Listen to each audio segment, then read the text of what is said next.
Good morning student. शुरू करते हैं आज की क्लास।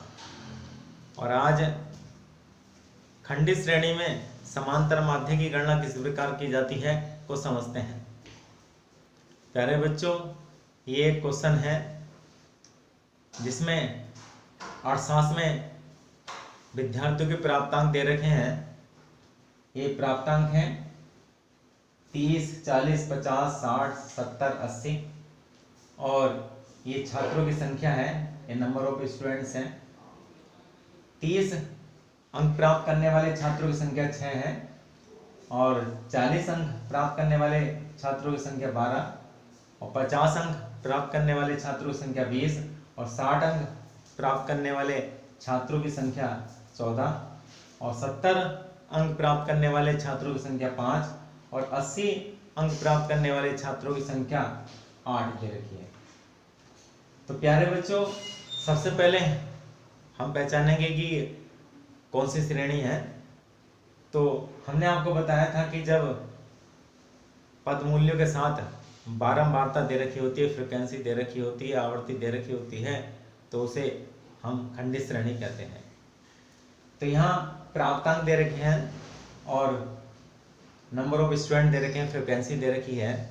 तो जब वैल्यू के साथ फ्रीक्वेंसी होती है तो उस श्रेणी को खंडित श्रेणी कहा जाता है। तो ये खंडित श्रेणी है, डिस्क्रीट सीरीज है, क्योंकि इसमें वैल्यू और फ्रीक्वेंसी दे रखी है। और डिस्क्रीट सीरीज में समांतर माध्य की गणना किस प्रकार की जाती है उसको समझते हैं। प्यारे बच्चों, इस क्वेश्चन में दोनों विधियों से समांतर माध्य की गणना कराई है। तो सबसे पहले हम प्रत्यक्ष विधि के द्वारा समांतर माध्य निकालते हैं। तो खंडित श्रेणी में हम क्या करेंगे, सबसे पहले हम जो वैल्यू है और जो फ्रीक्वेंसी है उसकी क्या करेंगे, हम गुणा करेंगे। तो ये आपका fx आ जाएगा, ये मास x हो जाएंगे और जो नंबर ऑफ स्टूडेंट है वो फ्रीक्वेंसी f हो जाएगी। तो x की f से गुणा कर देंगे तो यहाँ आपका 30 की 6 से गुणा कर देंगे 180, 40 की 12 से गुणा कर देंगे 480 और 50 की 20 से गुणा कर देंगे 1000 और 60 की 14 से गुणा कर देंगे 840 और 70 की 5 से गुणा कर देंगे 350, 80 की 8 से गुणा कर देंगे 640। अब fx का टोटल कर लेंगे आप, ये आ जाएगा आपका 3490 और इसका फ्रीक्वेंसी का भी टोटल कर लेंगे, ये आपका आ जाएगा 65।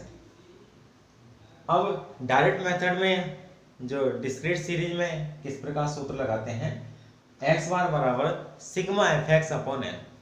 सिग्मा fx का टोटल आया था 3490 और जो n है, n यहाँ पदों की संख्या नहीं होगी, यहाँ बारंबारता का योग होगा, फ्रीक्वेंसी का टोटल होगा। तो n जो फ्रीक्वेंसी का टोटल है, जो छात्रों की संख्या का टोटल है वो 65 है और 65 से हम इसको भाग कर देंगे 3490 को। तो ये आपका समांतर माध्य आ जाएगा, x बार आ जाएगा आपका 53.69, 53.69 ये आ जाएगा आपका समांतर माध्य।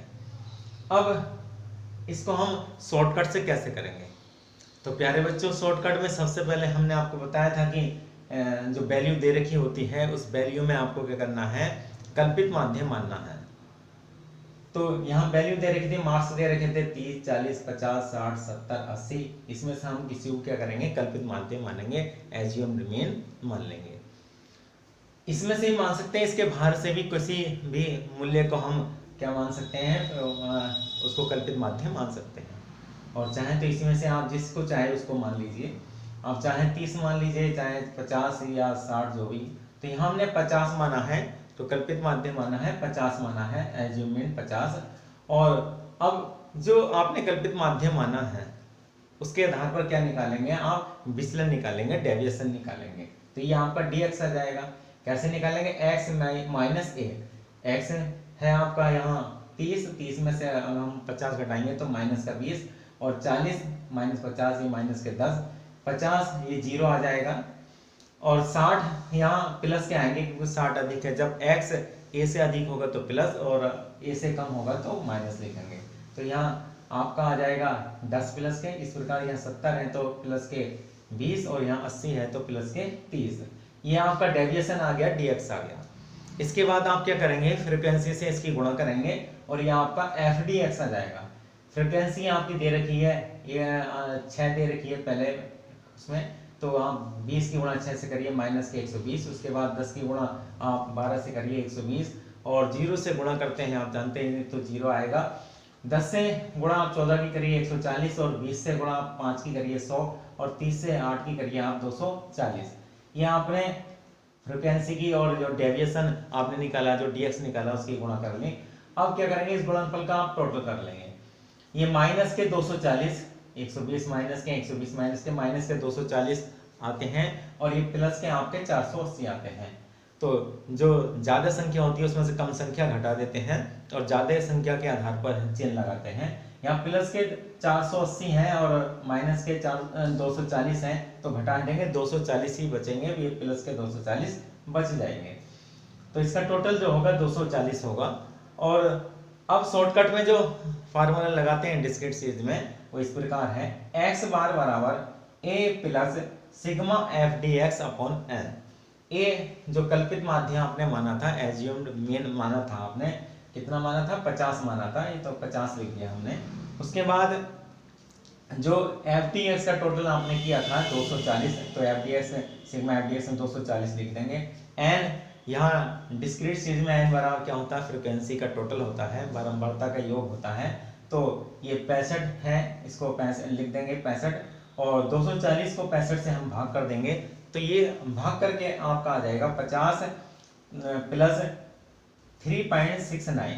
ये आपने 65 से क्या किया, 240 को आपने भाग कर दिया, और तो ये आया 3.69, और 50 में 3.69 जोड़ देंगे तो आपका आ जाएगा 53.69। ये लगभग आपका गणना निकटतम में की गई है, तो आपका 53.69, और दोनों ही विधियों से समांतर माध्य बराबर आएगा जैसा हम जानते हैं।